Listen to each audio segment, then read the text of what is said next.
switch with Frank because he looks a lot better on There you go.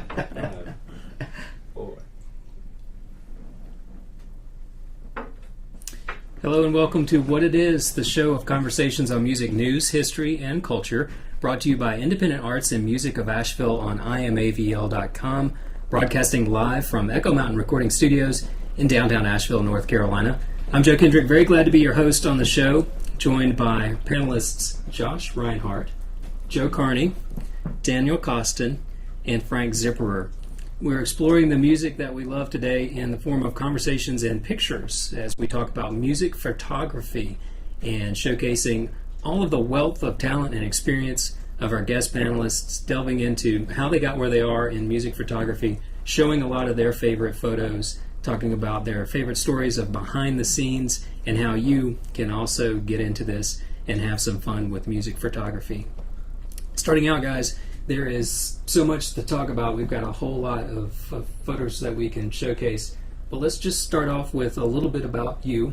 And since you're to my left, Josh. All right, well, I started taking photos of music when I was in high school. My parents had gotten me a SLR camera and decided to put it to work and go out to as many shows as I could and just shoot as much film as possible. And I've been doing it ever since. I was in like 94, 95. And so I've just been taking a lot of music photos, been published a few times in some magazines, and I love doing it. I don't think I could ever stop. It's always been something that I've wanted to do, and the minute I could do it, I started doing it. So. Joe, I think that sounds a lot like your resume. Started taking pictures at 8 years old? Yeah, pretty much. I got a hold of my parents' camera and found out how fun it was to bother folks with a camera. And when I was young, I was at my girlfriend's house, and her mom worked at a place called Pirates World. And she said, "You guys want to come up? There's a show at Pirates World today." So we went. It was '69, and saw Led Zeppelin. Had my camera with me, so that was my first concert photos. And I just had so much fun. And I'm a music freak, so my whole life has been music and photos and just getting to know people. And little by little, I've just gotten so deep into it. And no way out at this point. Right. Frank, how about you?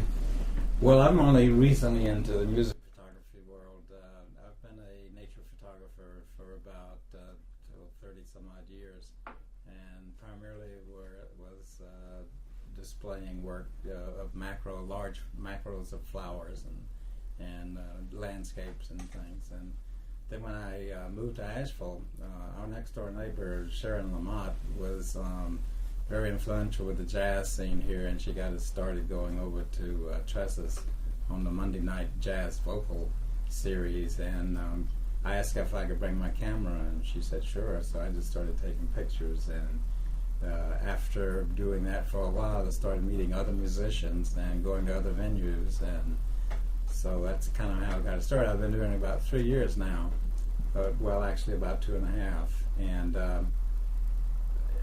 I do more like a documentary of the local musicians here now, which is how I kind of see it going. And most of my work in the smaller venues or jazz clubs is in black and white, like the old classic. I mean, I grew up in a black and white world. My first TV was black and white. I had a Kodak box camera that took only black and white. When I got into doing my own work, I had a darkroom that only could do black and white. So once I got into digital and found out I could actually print better black and whites than I could with chemicals, I was hooked. And then I'll tell a war story later that connects with Joe. All right, great. How about you, Daniel? I had worked in all other forms of media. I was a videographer all through high school and college, had gotten back into feature writing. And what happened was the photographer we were working with at the time, this magazine, wasn't showing up for my shoots. So within a week I photographed Douglas Adams. I'd interviewed him the same day. And then we got a pass to Farm Aid when it was in Columbia in '96, and I photographed Doug Somm for the first time, Neil Young, Willie Nelson, the Beach Boys, all these people. At the end of the day, I was like, this is just a whole lot more fun gig. And at the same time, every band that I started to work with locally, or I had met, interviewed them, photographed them, all started hiring me. So within a few months, I was getting hired to do photo shoots and this and that for magazines. And I always say that photography chose me more than I chose it. But I recognized early on that this was something I needed to dive into to see where it would take myself and the work. Well, Daniel, we've got a book that you've got coming out in the summer. Yes. It's a book be out early summer through McFarland Publications. It's called North Carolina Musicians, Photographs and Conversations. It really, the basis of the book is the musicians of North Carolina, but it's also me working with them, talking about them, stories with them, and also a number of interviews. Everybody from Scott Avett, the Avett Brothers, to the Chocolate Drops, to Chatham County Line, Tiff Merritt, Cy Khan, Django Haskins, The Old Ceremony. It's 19 interviews overall, and it really is about the musicians and photographing them and me working with them and just the stories that we all have about what we do. It was a lot of fun to do, and I'm going to show you a couple photos from that. Yeah, if we can get a couple of those, maybe we can start the sort of the video tour of what it is today with a couple of Daniel Coston's photographs. All North Carolina artists in his upcoming book. We've got a great variety of photos today on the show, as we've got a lot of black and whites, so a lot of color, but also contrast in sort of the makeup of live action and behind the scenes. And all these photos you see were taken on film in black and white. I only went digital about 3 years ago, and I was glad I was able to do this book at this point because it allowed me to look back over my career at this point and say, okay, this is what I've done. This is who I've been lucky to work with, photograph. And this first photograph here is from Gospel Shet, which is an annual gospel festival in Charlotte. And I've been photographing it now 6-7 years, and every year is a little different. And this photo sort of suggested itself as I was working that night.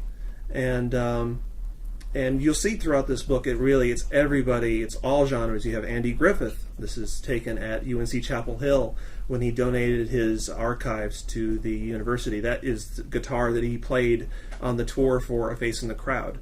And then he used it for Andy Griffith. And that's a Martin. And that was a really good day. I photographed him about 3 different times, including once with the Dillards, which was great. This is $2 Pistols with Tiff Merritt, a very young Tiff Merritt. This record just got reissued on vinyl by Yep Rock, once again proving that your photos do look better in a vinyl record than on CD. And this is me literally wedging my head in the corner of the studio to get all of them in the shot. And this is the Avett Brothers. This is Seth, his kitchen. They are writing a song called Talk on Indolence. I showed up to do I worked with them for a number of years, shot a few records for them. And when I got there for the session, they were writing Talk on Indolence in their kitchen. They were just writing it on there's a huge piece of poster board that's just out of the shot of this photo. And they were just working out the song and singing and recording it just literally on like little DAT recorders. And I never said anything. I just started shooting. It didn't make sense to stop them at that point. And this is the Carillon Chocolate Drops with Joe Thompson, the late great Joe Thompson. Joe is a sweet man, as many of us know, is one of the last of the old-time players of African American string band music, and he was a mentor to the Chocolate Drops. And for a long time, the Drops would go to his house in Mebane and just learn songs. And I was lucky enough to go with them on one trip and photograph them. And I actually just found a tape of that I got them all talking and playing, and I just found that tape. I really need to get that transferred over. But it's been great to watch people discover the music of Joe and as well discover the music of the Chocolate Drops. And this is Doc Watson and Earl Scruggs together. This is on stage at Merlefest in 2006. This is one of those, sometimes you see something and you go, I have to take that photo. One way or the other, however it needs to get done, I need to take that photo. And as all of us will know, if you've been at Merlefest, it's a very high stage there on the main stage.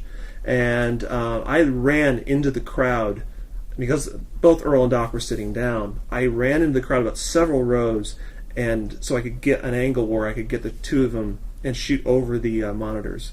I think a couple of people cursed me out on my way there, but I really didn't care at that point, because I just knew, I didn't know when or if I would ever get that chance to see the two of them on stage again, and sadly that did not happen. But I'm really glad I got this photo.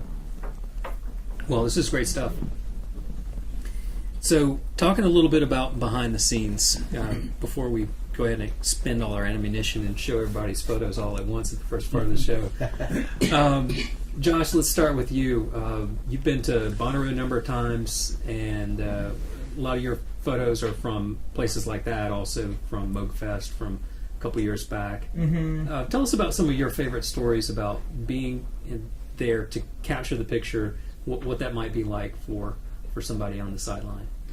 Well, some of my favorite moments, at least shooting music festivals, happens just kind of by accident. You know, you end up at the right place at the right time, and you know, all of a sudden the singer's like right on top of you, and you're just getting the cool shots. Rarely does that happen, but that's kind of why you're always prepared in those situations. And for me, it's just kind of taking in the whole scenery and as much of the experience as possible, and then how that translates into my photos. So I'm always got like a couple cameras on me, no matter where I'm, like backstage, or like a couple people are just jamming under a tent, take some photos of them, go shoot, you know, a band playing on a stage. 5 minutes after that, shoot the crowd, and so it's just kind of like taking in as much of it as possible. That's kind of how I approach those situations, and just being open to the photos, because they're happening everywhere. It's just, you know, like, you've got to just be ready to be able to take it. So yeah. So Joe, you're the official photographer at the Orange Peel here in Asheville. Lead photographer, yeah. We have 22 people now shooting over there. Yeah. We started a collegiate partnership with the colleges here in North Carolina. And so now I am working with the art programs, and we have students and professionals and semi-professionals in town. Some of the other photographers come and are on our team and help with the social media. And the students are able to get better grades. They get graded on it, and they're able to get some real action professional situations, shooting in the pit, shooting in the house, and get to shoot some of the bands they love. So it's really been a great program. It's been going about 3 years now, and it's really taken off the past year. We're putting out some amazing albums. We put an album out on Facebook on the Orange Peel site every show, and everything gets covered, and we just rotate through photographers.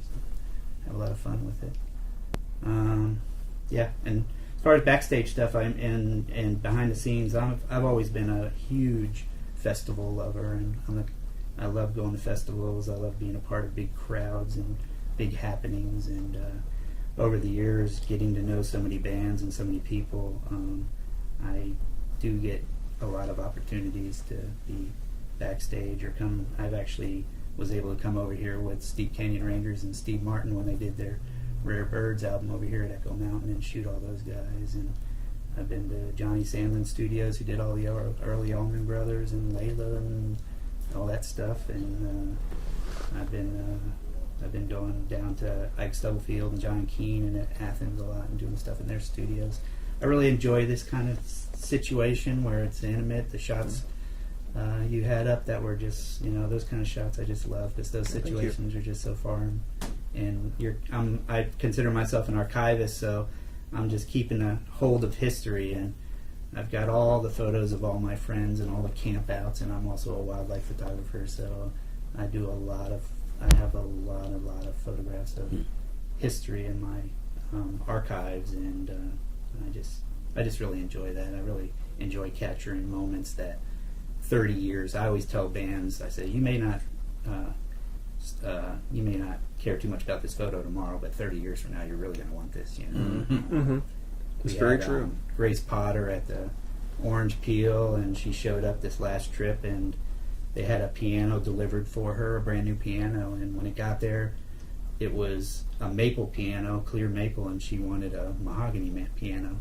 So I ran to the house and grabbed my sander and came back, and we sanded the piano down, and Grace and Ben, her manager, went out and found some stain and made a mix that she liked, and came back and found out she was a pretty good stainer, and we all stained it together. So I got to take some pictures of them doing this down the basement of the Peel. Those are pictures that are just, you don't get those very often, and just lucky enough to be in the right place at the right time.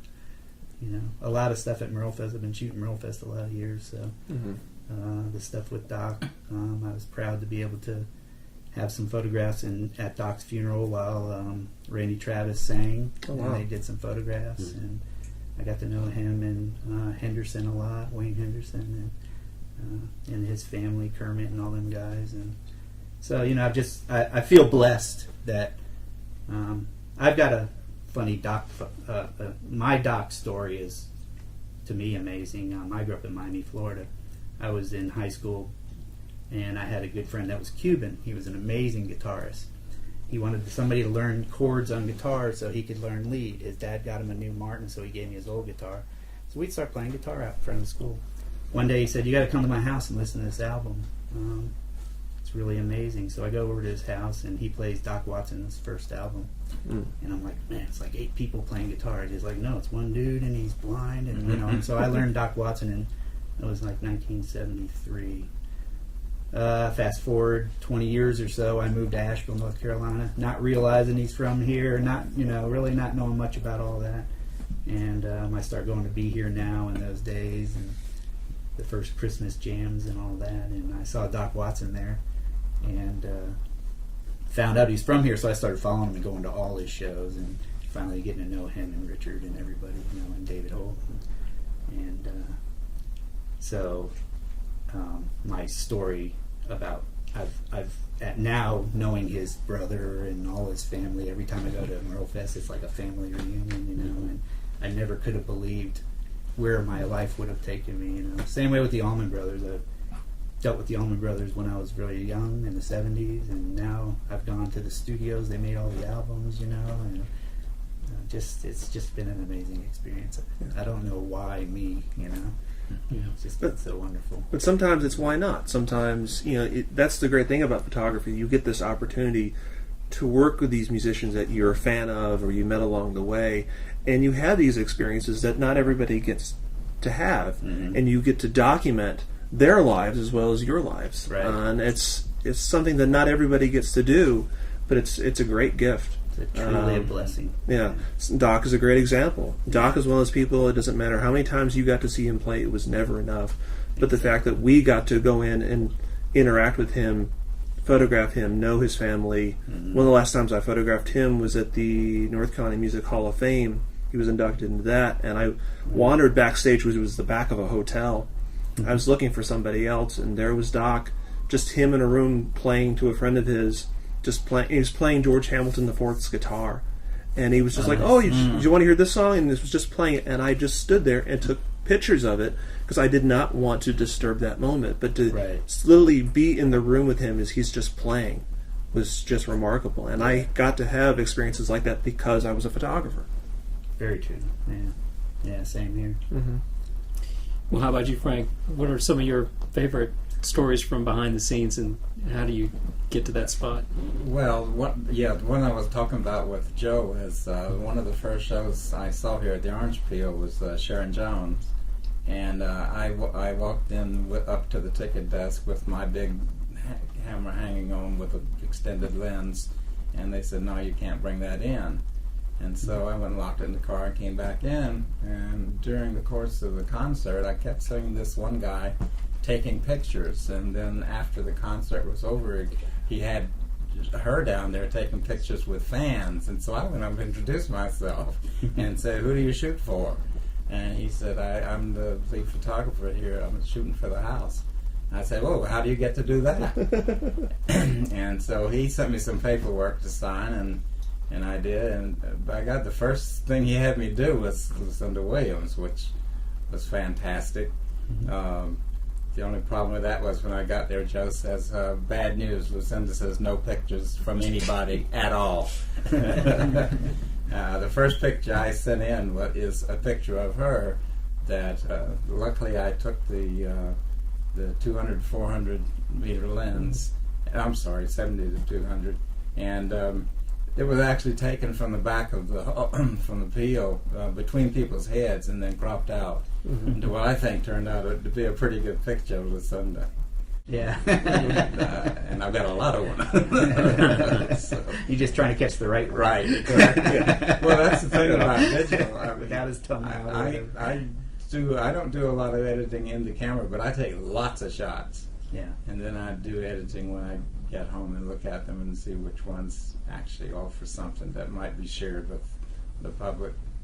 I love shooting a lot of our local bands like you do too, and we're lucky to live in Asheville where there's such a vast amount of talent, and you're photographing people that in the future, I believe, in the near future, are going to be out of the national land. Especially some of the traveling bands. And that's what, Joe, you're talking about, like how can you start to get into the backstage eventually. It's like start with your friends who play music, go and take photos of them when they're recording in their basements, and go take photos of the shows, and don't stop. And then eventually you'll be shooting for the newspaper, or you'll be shooting bigger shows, you'll be like shooting longer recording sessions, but it all starts kind of locally with your friends, and what you can afford to get out and do. That's actually the best way. Yeah. Yeah, and you were, Frank, you were also talking about predicting where somebody's going to go next. I find that learning music myself helps me predict. If I don't know the band's song that they're playing, I might know that after 4 times they're going to do something else, and then that's where they're going to throw their guitar up in the air, or whatever. And just kind of figuring out music in general to learn about where the band's going to be to take that photo, to be as prepared for it as possible. Right. Once you know their songs, you pretty much know when the lead breaks are going to start, or when, and which band member is going to do what when, and you can focus on specific people or the whole band or whatever based on where they're at in their set, basically. And then catch all those surprises in between. Yeah, very much so. And it's kind of fun when you know this stuff really well, because you can get in there and get those pictures that other people are just dumbfounded because they didn't realize it was going to happen. And along with shooting, make yourself known, like you were saying. Make yourself known to the bands, to the club owners, to promoters, or never be afraid to say, "Hi, I'm so and so. This is what I'm doing." Right. No matter what level you think you're at, never be afraid to take that photo. Never be afraid to say, "Hi, this is what I'm doing. Here's my info." Right. Good. We're talking music photography on What It Is Today on Independent Arts and Music of Asheville on iamavl.com. I'm your host, Joe Kendrick. Stay tuned. We're going to come back after a short break and showcase some more photos from our guest panelists here and talk about how you can get into photography and some more of the fun stories from behind the scenes.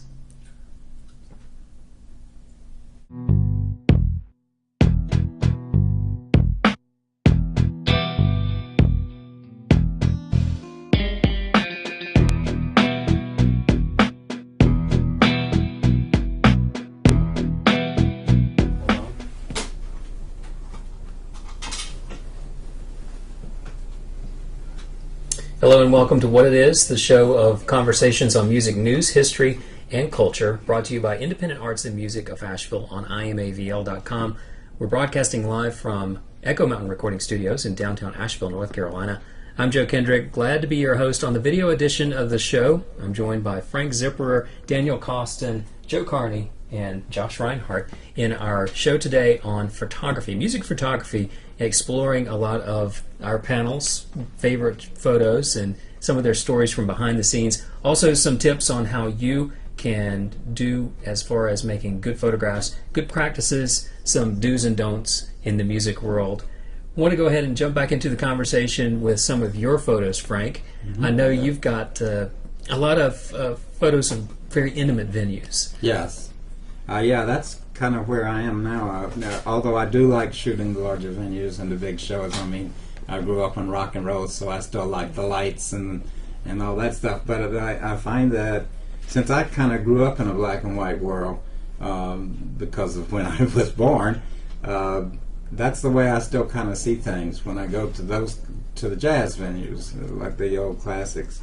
And this first picture we're looking at is Mavis Staples and her bass player, who's unfortunately I don't remember his name, but this was over at UNC Asheville when she did a show there, and I have some really good shots of her portrait-wise, and also like panoramas of the whole band across the stage.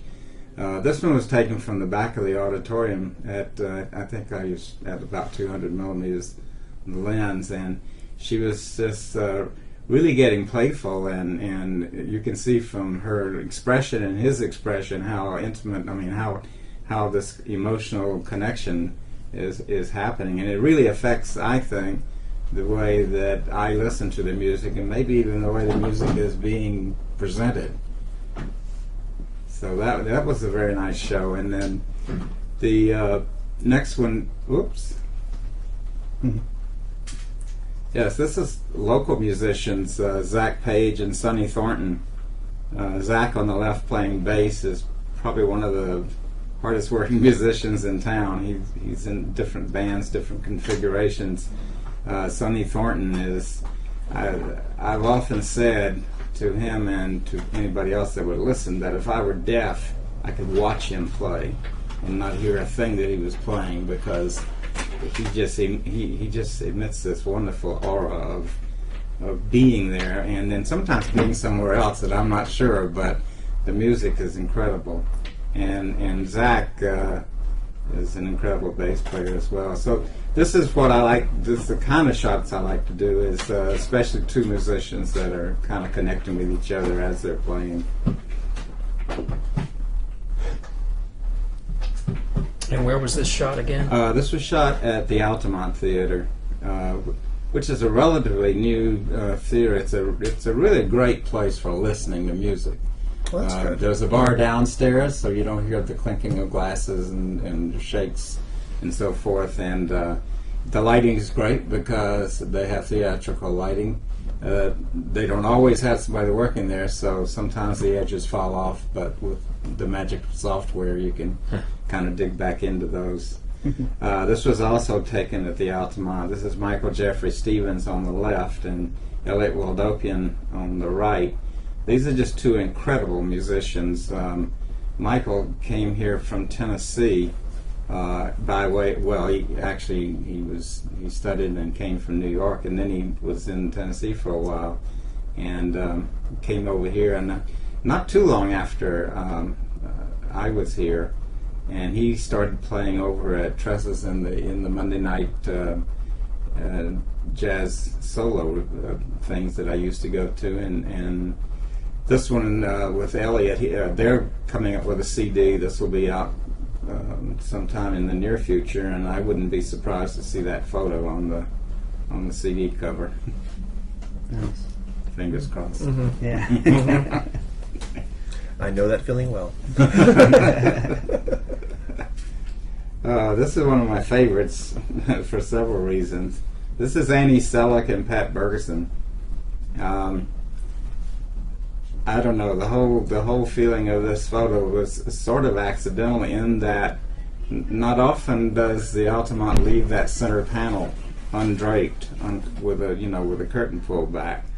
And then the fact that she had on this dark shirt and fairly dark hair, and then the fact that he's sitting at the curtain, I mean, in front of a pretty dark or almost black curtain, and having on light, so forth. I think just graphically this grabbed me, and the fact that they're so into each other as they're playing. Almost lines drawn from eyes to eyes. Yeah. And when I posted this up on Facebook to show which pictures I had selected, this picture's been up there for a long time, and all of a sudden I'm getting hits from all of her friends because I tagged her on the photo. Yeah. So. Sometimes it takes tagging somebody to get everybody to see it. This was just this kind of show that I do use color. This Jim Arundel, of course, this was his CD release party at the ISIS restaurant and music hall, and Rob Geisler on the right playing bass and Joey Cave with drums. These are three really fine musicians as well. The presence that Jim has on stage when he's singing is incredible. That picture with his hand extended up like that, kind of, and then taking the other opposite direction of Rob's the neck of his guitar, kind of making that V, just kind of led me to put that one up there as well. I think we got one more from you. This one, yeah, this one's the one of Oh, yeah. When I was speaking earlier about meeting Joe over at the Orange Peel doing a different concert, but he let me come in and shoot this one. And the bad news was that she wasn't going to allow any pictures. Well, luckily, because I didn't really know where I would be standing, I brought the long lens, and that was taken from the front of the Orange Peel looking toward the stage between a couple of people's heads, with the telephoto fully extended. So it was a great concert. I was a little peeved that she wasn't going to allow photos, but it worked out well, didn't it, Joe? Yeah, it did. It did. But It was a sometimes, colorful night. sometimes it makes you want to get that really special photo a little bit more. I've done that. Yes. You know, I've had a few bands where I showed up and no photos, and then I snuck something, Right, and then the right. band used it on their website the next day. Yeah. And actually, that happened with Exactly. Kings of Leon. It's like, oh, really? I can't take photos. Let me show you Right. what I can do. Yeah, I completely agree with saying I'm sorry later. Sorry. Yeah. Yeah, better to ask for forgiveness than Yeah. beg for forgiveness than Right. ask for permission. Yeah. Well, that brings up a good point. That's one of the things that I wanted to flesh out today is for everybody, not just for photographers like yourself. What are some of the do's and don'ts for people in the audience before, during, and afterward? Because you want to know, before the show, flash or no, is what is kosher, what is not. During and then after, when you use the photos, what are some of the things that people in the audience should key on? Well, I'm always a fan of natural light, so I've never used Yeah. flash. Yeah. I really don't like using it. I always tell all the people that I deal with, which a lot of them are students and stuff, if you're going to use a flash, make sure it's facing away from the stage. Never flash the stage. Sometimes you're in the crowd and you're taking fan shots and stuff, you want to use a flash, but I usually try to do that between acts, not during shows. Because flash is very problematic for the artist on stage, because there's a concentration going on between them and the audience, and it's a connection that you don't want to break or get involved with. You want to be on the outside of it, catching it, and it's very important to be a ghost per se. It was funny. I was at Rebel Salute this year in Jamaica, and it was probably 3:30, 4 in the morning. This show goes on for 48 hours straight, nonstop.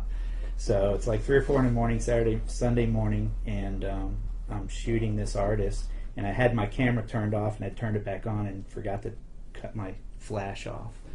I didn't have my flash on, but I had the focus assist light going, and I didn't know it because I'm shooting, and I'm listening to the guy sing, and all of a sudden he's talking about being flashed, and and I caught it. It was funny that I caught what he was saying, and I was like, oh my God, it's on, and I turned it off.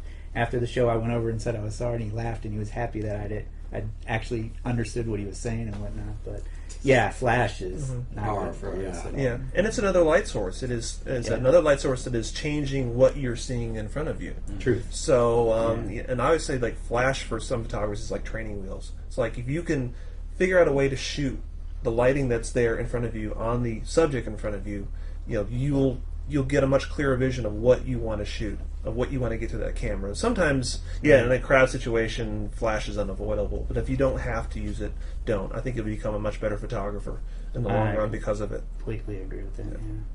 Yeah.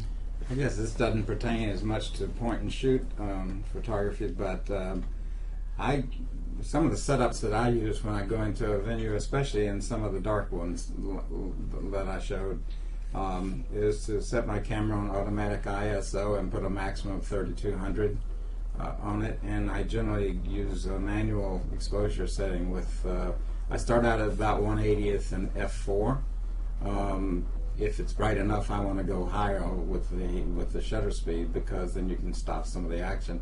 But then I also like some of the action. I try to catch the drummers with actually seeing that you're seeing live and not stopping the sticks in dead center. I like those shots too. Yeah. You can see the trails. Right, exactly. Yeah. To use a 60 terminology. So I think having your camera set up when you go in, and even taking a couple of just empty stage shots, or to see what kind of thing you're going to get, and then adjust from there. I found out that most of the venues I shoot at, if I'm at the Orange Peel or ISIS or something, generally ends up shooting at about 1250. But I don't control it. I let it go all the way up to 32, and if I need to, I'll go to 64. Mm-hmm. And then I just use noise removal. Yeah.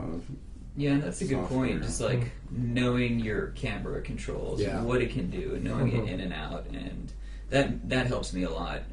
If I have a picture or composition in mind, how to achieve that, Right. when I'm there in the moment, and so just knowing how to switch between your white balance, your shutter speed, your ISO, Right. your f-stops, because it's going to change, especially when you shoot like really big stages. I mean, sometimes the whole color schemes of the stage changes. Oh, yeah. Like song by Verse song to basis. chorus, yes. So you got to Yeah. know how to tweak your color balance Yes. to compensate, and otherwise, I mean, I have plenty of like red concert photos. Yeah. Yeah. Switching Yeah. that color Hate balance. the red lights. Yeah. Yeah, that's the worst. Yeah. The other, sometimes when you're in the pit, the lights are right on the camera. Mm-hmm. They're right in your face, so Right. you've got to compensate by taking, like, a lot of times I'll focus on the feet, shoot the face, focus on the feet, shoot the face, and that way my white balance doesn't get all messed up. And And you don't need the most expensive gear. No, people you think don't. people think, oh, I need to buy such and such. No, you just need to have gear that you're comfortable with, gear Right. that you know. Right. yeah, Some of the greatest, we're talking about great photographers. They all used basic, cameras with 50 millimeter lenses or a zoom lens, but they Right. knew to get the shot they wanted through that gear. Right. So it's knowing your gear, whatever gear you have, and knowing what you can do with it. right.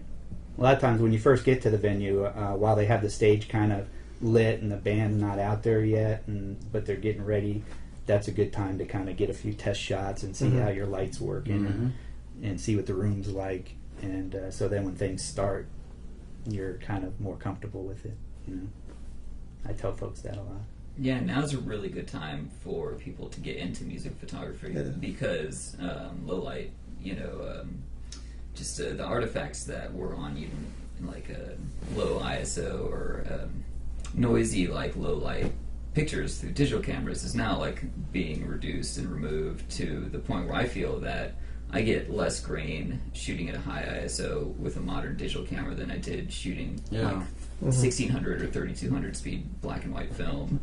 I find that the grain is far finer than it was back shooting film. And then I found myself sometimes having to go back in and adding grain to get an effect of like the film that we used to use that like when I guess say 400 first came out, right. and you took some candlelight shots or something, that it's not noise like we have now. It really is Very grain. Yeah. Learn your filters on Photoshop. Exactly. All your plugins. Which is just like knowing your way around your darkroom, knowing Sure, how to dodge sure. Very much so. things. Yeah. Taking a digital photo and then knowing how to make little tweaks here and there, not necessarily like cloning somebody's face out, but 'cause then you're into something totally different. But just using say Photoshop or Lightroom to be able to adjust your levels to what your vision is. Josh, I think we have some of your photos lined up to show the audience. Yeah. Have you photoshopped any of these? Probably not. I will mention it if I did. This one I definitely did not. This is Florence and the Machine. This is at Hangout 2002 Hangout Music Festival in Gulf Shores, Alabama. And the reason I like this photo is pretty simply because she looks like a vampire.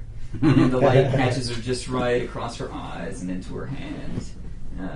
That she just looks like something in an awesome black and white horror movie.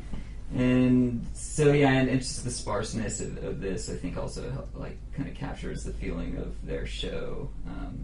It's kind of dark and so that's why I like this. She's kind of pasty in it too. It's a cool shot. Yeah, it is. It's almost monochromatic. This is My Morning Jacket playing at the Hangout Music Fest. I think this is the same year. This might have been the year earlier. But, yeah, this is Jim James. I was up on the side of the stage shooting towards the crowd, and the sun was just going down, so the lighting was absolutely perfect and golden.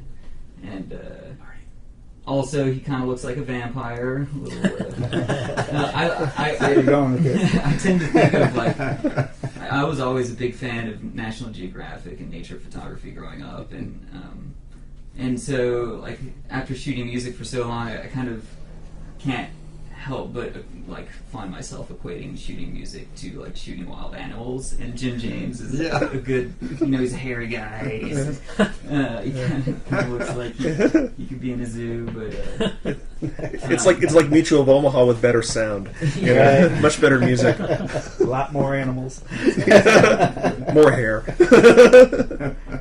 So yeah, and this was one of those occasions where I was just kind of in the right place at the right time. I was able to get up to the side of the stage and shoot out at the crowd right at sunset, and it turned out he faced the camera right at the right moment, and turned out to be a nice shot.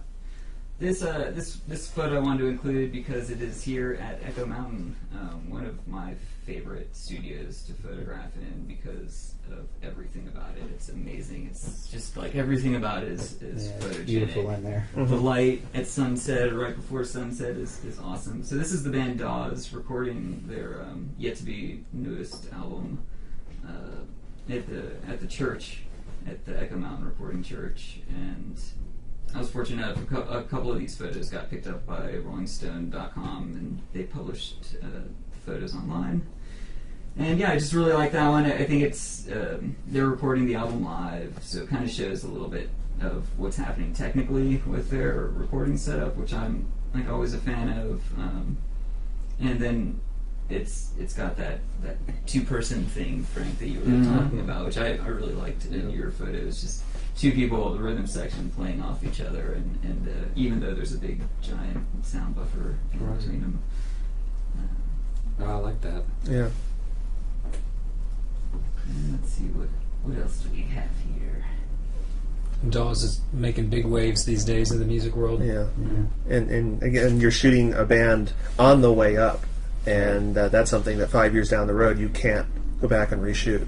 So you really have something of a moment, of a record being created. Yeah, and that one, cool. Let's see, we got Bruce here, but that was neat because there's also a lot of photos that I cannot release yet from the session because they haven't even released the album. They're kind of like on lockdown, so I'm looking forward to slowly putting out more and more photos I took from that session. This is Bruce Springsteen playing at Bonnaroo 2009, and I really enjoyed being at his show. This is the first time I ever saw Bruce, and I kind of felt like it was like seeing a Broadway show. There's so much going on. There's so many people on stage. He's running all over the place. And my buddy Paul Chattel was like, "Now, Josh, Bruce is my favorite. You got to take a ton of photos of him." I was like, "Okay, I will." And so I was not able to get in the pit, and so instead of being discouraged, I just worked my way into the crowd. I was, several rows back and shooting with a zoom lens, and I got this picture of Bruce, which is like the moment of stillness in his show. Everything went black, and just this one light shines on him, and it's after a song, everyone's cheering, and it's kind of like the antithesis of what the rest of the show is, just like lots going on. And so that's why I like this, just very still. If you kind of can make out immediately it's Bruce Springsteen with his famous Telecaster guitar, and just his profile is being lit up. I think we've heard the expression, I wish that's one I had taken. That's yours. That's one I would, yeah. Yeah, Bruce is an awesome show. And that's a good example of getting a photo not in the photo pit, not where all the other photographers are. Right. I always say if you're shooting the same place everybody else is shooting, don't. I mean, you've got to be somewhere and put your own spin on your own personality. It's you through that lens. Yeah. So go somewhere else. Go somewhere in the venue or alongside stage, behind the stage. Go somewhere that says, I like this. Right. Yeah, and you'll always, if you do those things, you'll find looking through the lens that just new cool angles open up to you. And don't get stuck. Don't get stuck shooting in one Pit spot. isn't always the best place. No, it isn't. Definitely not. Yeah, we're always looking, hoping, and searching for that idea that's better than what we had going in there, going into the venue. So that's A lot of my best shots are from the crowd, actually. yeah. Hold on to that. And this next one is an example of another crowd shot. This is, we were talking a little bit about in the side notes, war stories. And for me, shooting the Flaming Lips is like if war were a party. This is a story, like, because they're shooting cannons off with the confetti and there's smoke everywhere, and it's almost like you're in a war movie, but it's all for fun.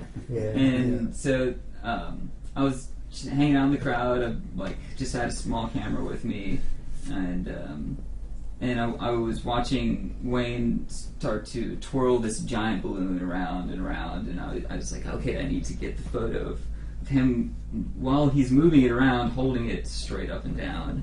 And so I hold my breath and I click it, and it's just right vertical, and everyone's reaching towards it. But what's actually happening is it's twirling this massive balloon around. And I was lucky enough to capture it right at that moment where it's straight up and down. Is that Mogefest? That is Mogefest, yeah. That was a fun show. It's really, really fun.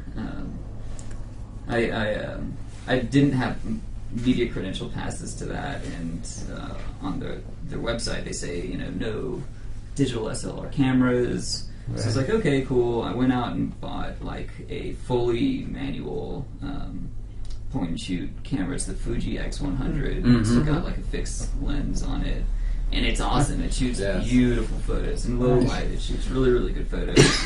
And so that's just for people who are watching, who are wanting to get more into music photography. Don't ever be discouraged. Don't let any of the rules bother you. Sneak cameras in your bag if you can, or trying to do it. If somebody sees you and tells you no, then be kind and listen. But yeah, always try to. If you want to do it, if you really want to take that photo, you'll find a way to do it. Yeah, the best shots come clandestine anyway. Yeah.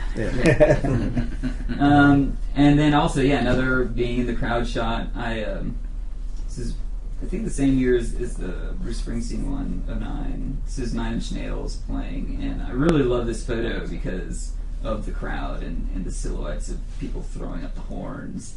And to me, that is what my experience of listening to 9 Inch Nails was for all of the 90s. It was that doing this and headbanging. And so this, I really like this photo. You can't even really see Trent's face. It's them. And it was just being in the crowd, taking photos where I was at the show. And the lighting is perfect. I think the fog adds to the moodiness of it. And they had a really interesting stage set up with all the lights just pointing straight down above the band. And this is nice with those lights off because you see them as a graphical element. When they're on, and I have photos of them on, you can't really make too much out on below them. It's very bright. But I think that's it for my photos. Nice. Now, Joe, I think we've saved the best for last. Saved the best for last, perhaps. I don't know. You guys had some pretty nice photos. I think I had a really hard time picking 6 photos. It was difficult for me. Oh, yeah.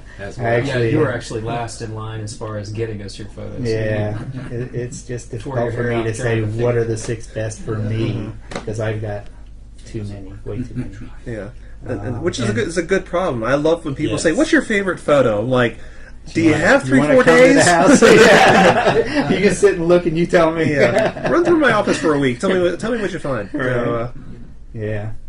So I put mostly newer photos up that I've taken quite recently, actually. This is Allison Krauss in Union Station at Merlefest. You can almost see the raccoon in the top corner there. Oh yeah. Allison, that day, I was making a point to every everybody that came on stage to take them into Doc's dressing room. Doc has a special dressing room right there off the main stage, and it's full of his memorabilia from all the years. It's really an amazing room to go in. So I'd grab everybody as they got there getting ready to play, and I'd drag them in there, and I'd get them set up, and I'd take their pictures, a room much like this. And when I did, she got tears in her eyes because she had never been in Doc's dressing room for some reason, I guess. And she plays Merlefest all the time. Mm-hmm. And she was so blessed to have had her picture taken in there, and she just gave me a big hug. It was just such a special moment. And she's like, well, you're going to be taking pictures for the show? And I said, yeah. And she goes, well, what'd you get? So I ended up sitting right behind Doc and Rosalie, where they sit on the side there, and I just put a big lens on and I just played. And you can pretty much tell by the photograph I'm just in love with her. So I was zooming in real close, just trying to capture the feeling when she's really into a song, you know, and I just feel like that picture captures that feeling for me personally pretty well. So this is Ian Anderson doing the Thick as a Brick Tour 2 here in Nashville Civic Center recently, and I was asked by his publicist to come in and shoot, and I got a lot of wonderful photos that night, and I've seen every Jethro Tull show since Aqualung. Big fan of his, so it was really a blessing for me to be able to catch that and get in there and take some shots, and they let me do whatever I wanted. So I was all over the stage shooting and having fun, and that's fantastic. totally blessed. Yeah. Yeah, and so I guess they're going to be using some of the stuff for publicity. Good. This one is the Fox Theater, and this is Ringo Starr's All-Star Band.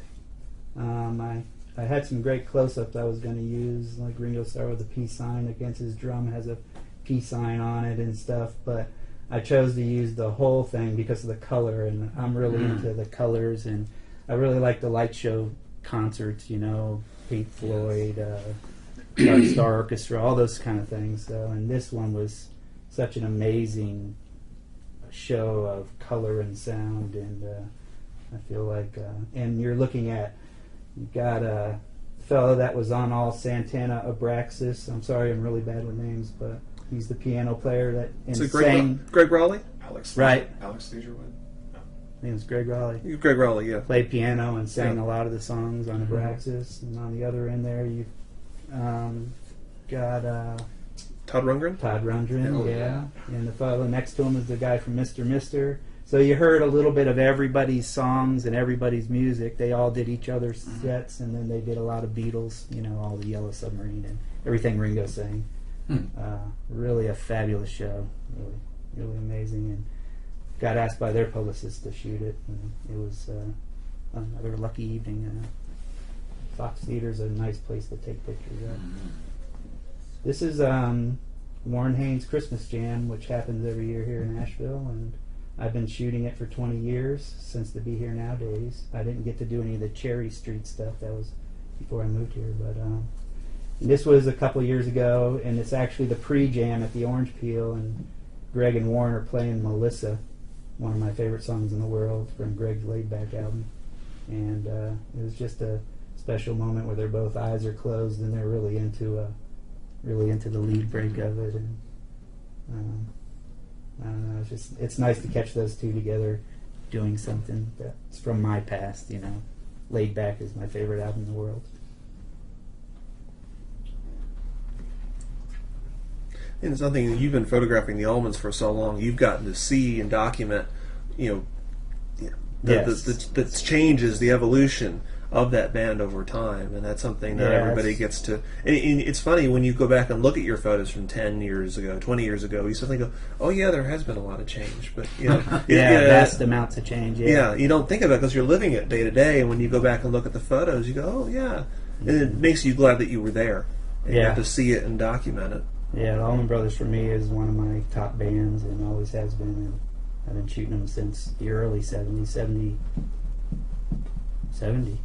first time I shot them. Wow. Yeah. So you saw them with Dwayne and Barry? First shows I saw was with Dwayne in Florida. Oh, And then right after he passed away, I was at my aunt's house in Atlanta, and a bunch of kids were going to a show in Charlotte, and I asked her, and she let me go.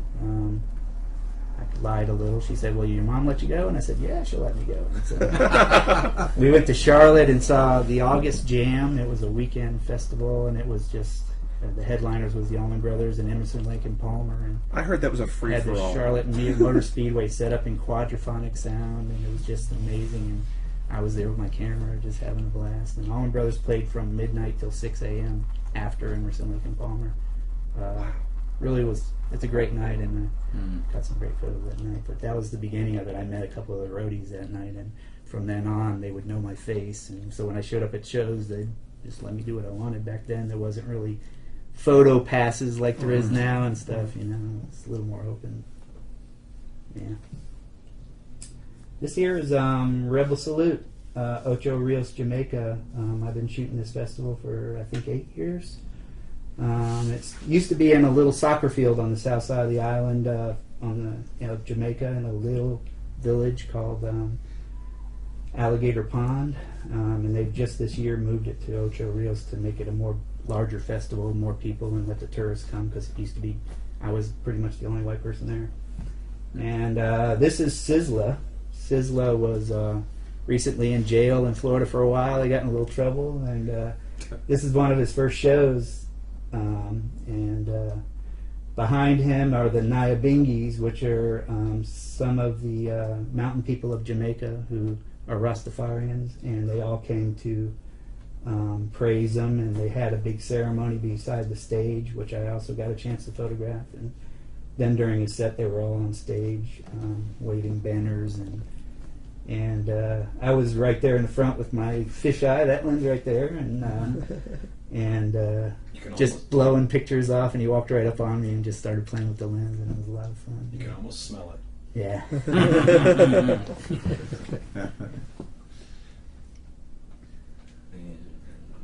One more from Joe. Yeah.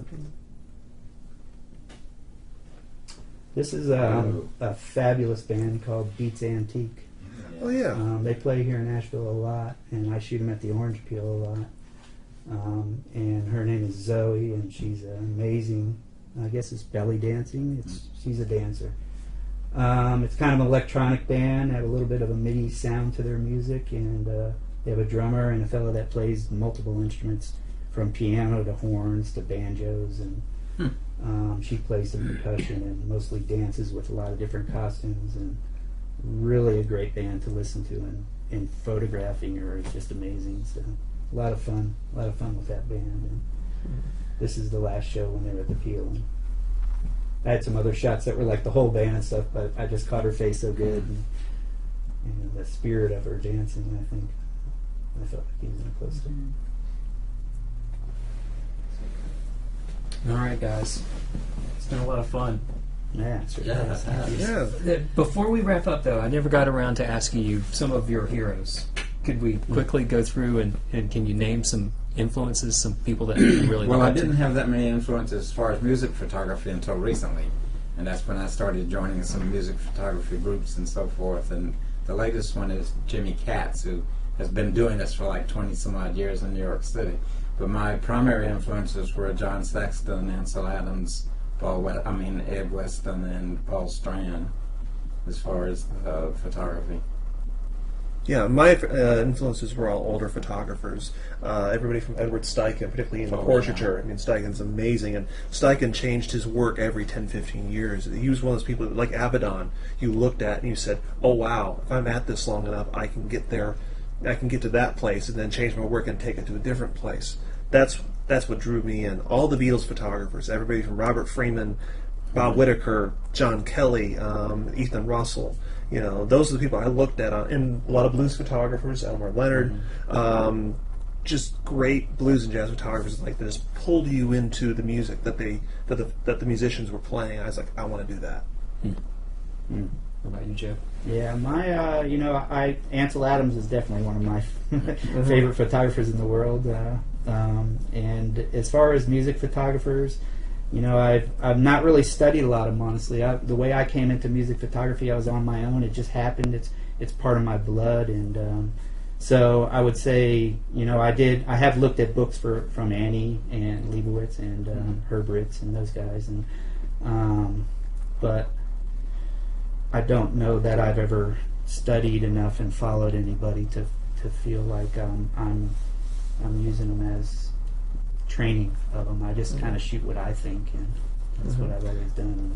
Sometimes you don't study as more absorb. You see a different idea. The a different iconic thing. album covers, I think, is probably the best for me because those are what I know. But I honestly never paid attention to who shot them. Sorry. But we do now. I should. we I look to should. make sure I'm not it's saying I ready. shouldn't. I've just always been in the moment and doing it. Which is the best way to be, really. Yeah. How about you, Josh? I guess my biggest music photographer influences are started with Glenn Friedman, who was a photographer, like kind of cutting his chops in the '80s skateboarding world. He was one of the first people to get like dudes skating big skateboards and swimming pools, and he also lived out in DC and started shooting like the '80s hardcore scene there, Minor Threat and Black Flag and all those like quintessential black and white punk photos and all that stuff. He's taken a lot of them. He also was working with Russell Simmons and Public Enemy, and he was like taking photos of a lot of early hip hop stuff that was happening. So he's just been at the forefront of a lot of really cool worlds and photographed them. And then from him, I started to get really into Linda McCartney. She's like, if you want to look at some really cool behind-the-scenes 60s photography, like she has been there and done that. She's taken photos of everybody, and her books are awesome. So I highly recommend her. And also, finally, Suzy Horgan, which was another DC like kind of punk photographer, and she just released a book called Punk Rock Diaries, or shoot, I'll remember and I'll tweet it after this. But Punk Rock Love, I think, is what it's called, and it's a book of her photographs. And I got the chance of working with her a little bit in Miami, in the dark room, and going through a lot of her negatives from from the '80s, from shooting shows. If you guys can picture the Minor Threat cover art where Ian MacKaye is sitting on the stoop, kind of with his head down, she took that photo. Okay. Yeah. And, That's a good photo. yeah, she's really cool. So those three people have influenced me a lot, and then just every cool photo influences me. Well, gentlemen, thank you so much. Thank you. It's Thank been you. a pleasure Thanks for talking having with us. you and showcasing some of your photography. Thanks, Joe. Thanks. And thanks to everyone here at Independent Arts and Music of Asheville, as well as Echo Mountain Recording Studios. What it is would not be possible without you as well watching. Thanks for being here. Until next time. Can we clap now? Nice. Sorry, guys. Thank you. I was like, probably. Hey, wow.